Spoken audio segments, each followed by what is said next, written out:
Hello, I'm Dr. Jeanette Raymond, psychologist, psychotherapist, and rated as Women's Day's top relationship expert. Here to talk to you about what it might be like if we could be a fly on the wall for couples therapy between Ray Rice and his wife.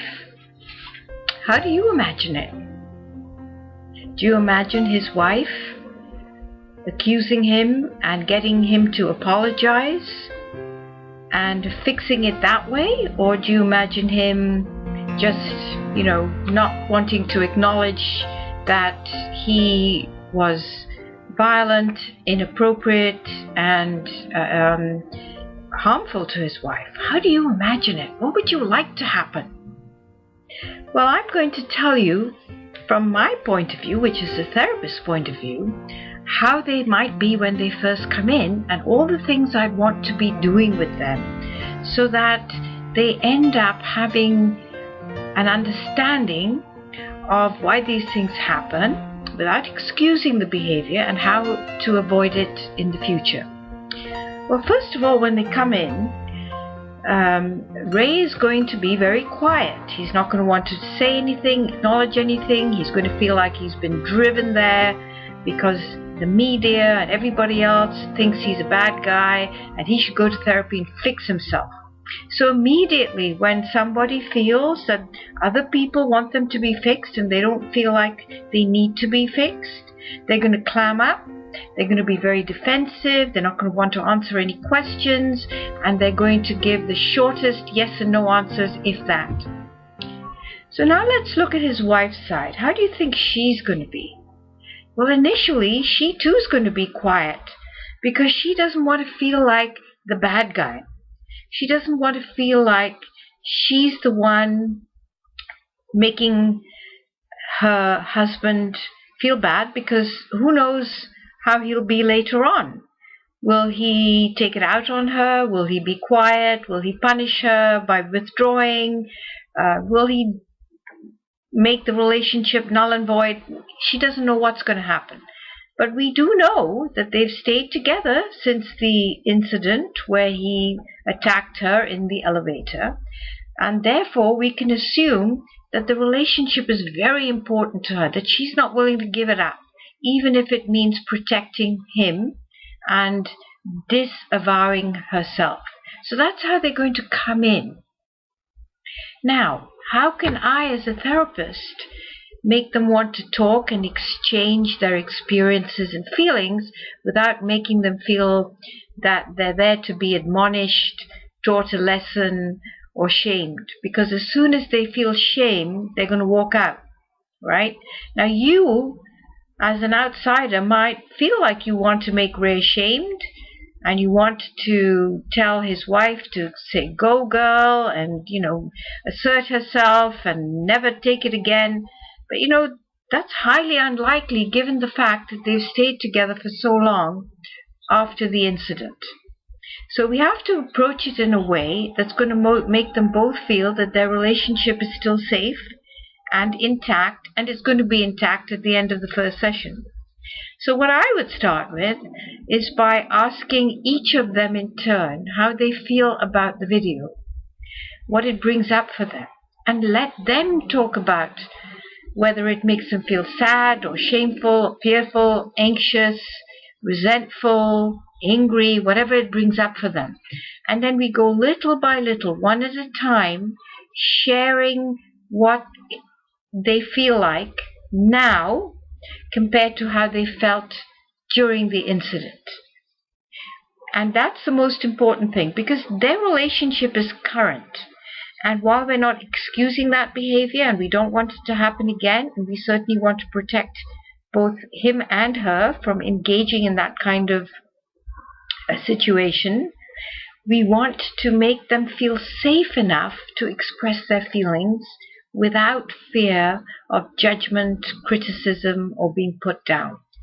So what I would do is ask them to talk about the here and now. That's creating a web of intimacy and connection, because they're not hiding anything from each other. They're not trying to win points. They're not in a battle zone, and they're not trying to do each other in. nor are they trying to pretend that it didn't happen. So that's number one. And as they talk about their experiences now, I will encourage them to then go back and talk about what it felt like in that moment for each of them. Did they know it was coming?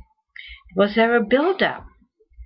What allowed that situation to get out of hand in such a way that Ray lashed out and made his fiancée at the time completely unconscious, so that she had no defense whatsoever. But she does now, and that's what we'd want to talk about. How she can see something building up in him and take the situation and allow herself to build a strength and a self-control that would put him off ever wanting to do it again. That's on her side. On his side, I would invite him to look at, could he remember it building up? Did he want to do it? Did he know he was going to do it? How long before? Had he done it before? Had he imagined doing it before? Where did it come from? And the same for her. What had she imagined in the way of taking care of herself? What had she imagined in the way of him taking care of her? Where had their expectations gone awry? And how did they each come to a point where they couldn't protect themselves or each other from that horrible, horrible, demeaning episode for both of them? Now, I can imagine some of you saying, hey, you're making it okay for them. You're saying it's all her fault. No, I'm not. I'm looking at both of their experiences because they were both part of that experience. It didn't happen out of the blue. If he's done it once, likely he's done it again. Maybe not in that way. Maybe he's been abused too. Maybe she's allowed herself to expect that he would not do that. And then she really didn't know him. And that's what we have to take care of. We have to take care of building up her self-confidence, her knowledge of him and how he's going to behave and the triggers, and to protect herself from all of that by being prepared for his anger, for his lashing out, for his inability to speak instead of acting and using his physical strength to knock her out. We have to help her to knock him out with her words so that he's knocked off his game, and he knows that in order to preserve the relationship, he has to talk. He has to express himself in feelings and in words. He has to make room for her feelings just as she has to make room for his.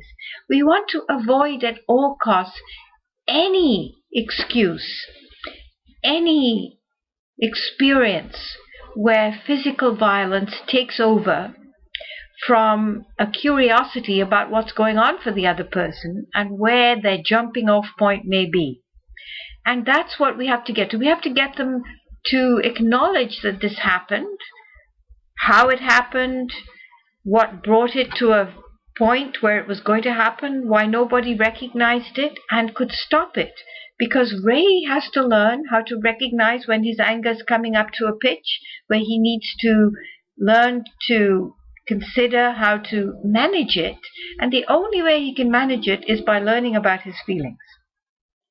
Now, when we feel ashamed of what we did, we tend to not want to feel that. We don't want to go back. We don't want to touch it. We don't have anything to do with it. We just want to hold our noses and say, let's move on. Well, if you do that, it's going to happen again and again and again, and there's going to be more and more shame.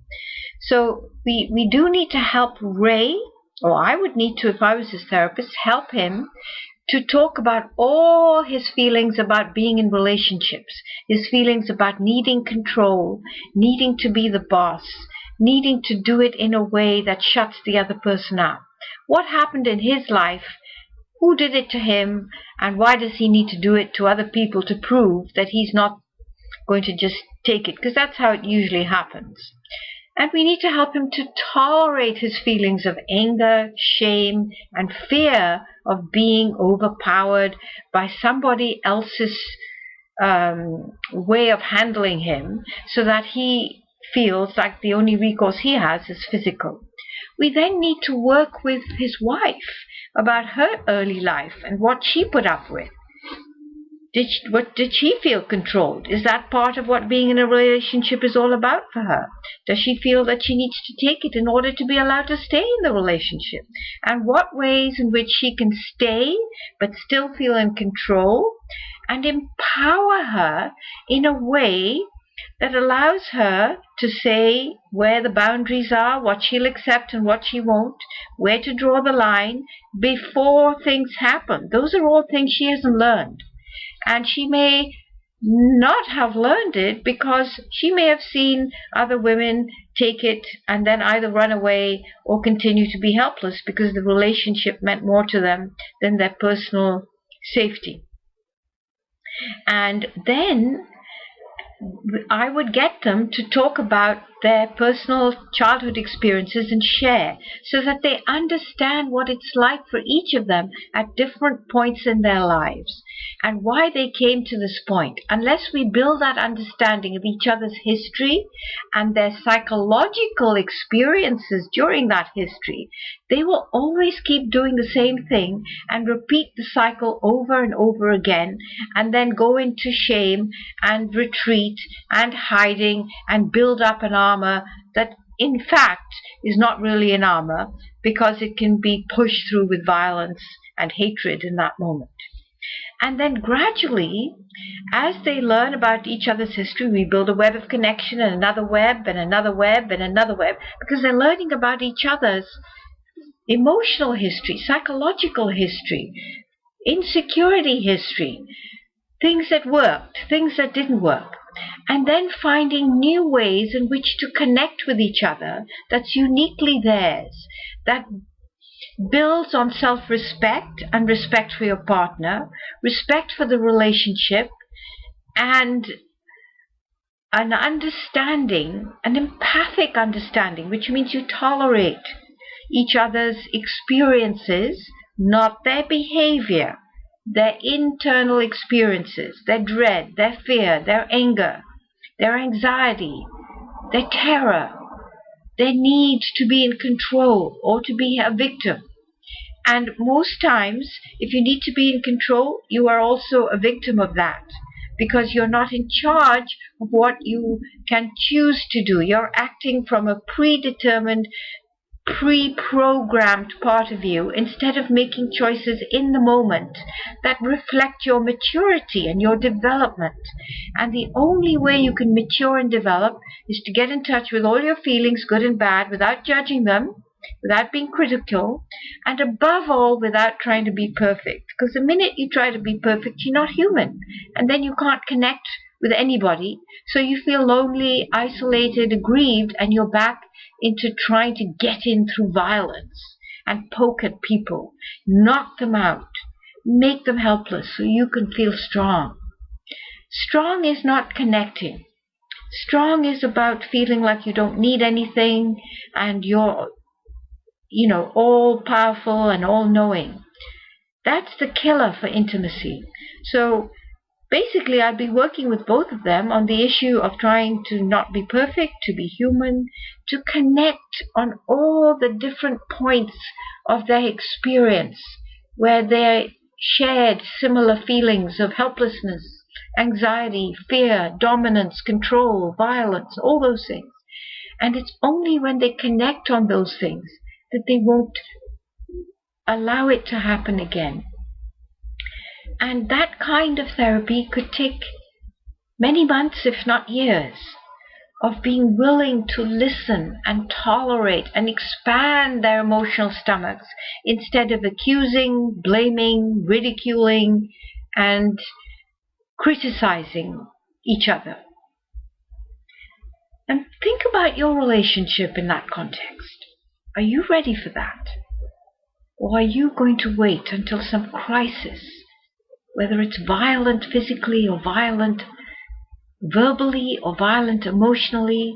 They're all forms of abuse, and they shouldn't be accepted or tolerated. What's it going to take for you to walk in to my office and say, please help me before it's too late? You can learn more about all these forms of abuse and how when you're scared of being needy of love and attention, you put this armor on and you can't get close. You can learn more about it in my book, Now You Want Me, Now You Don't. Fear of Intimacy, 10 ways to recognize it and 10 ways to manage it in your relationship.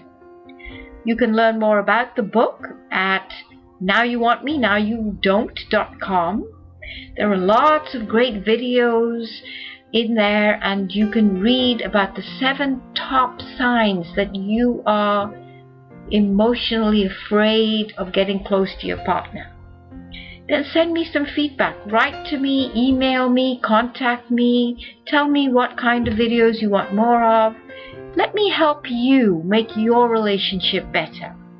Give me a call on 310-985-2491 if you're ready to take that next step and make your relationship intimate so that there's never going to be the abuse of violence, emotional abuse, or verbal abuse in your most important connections.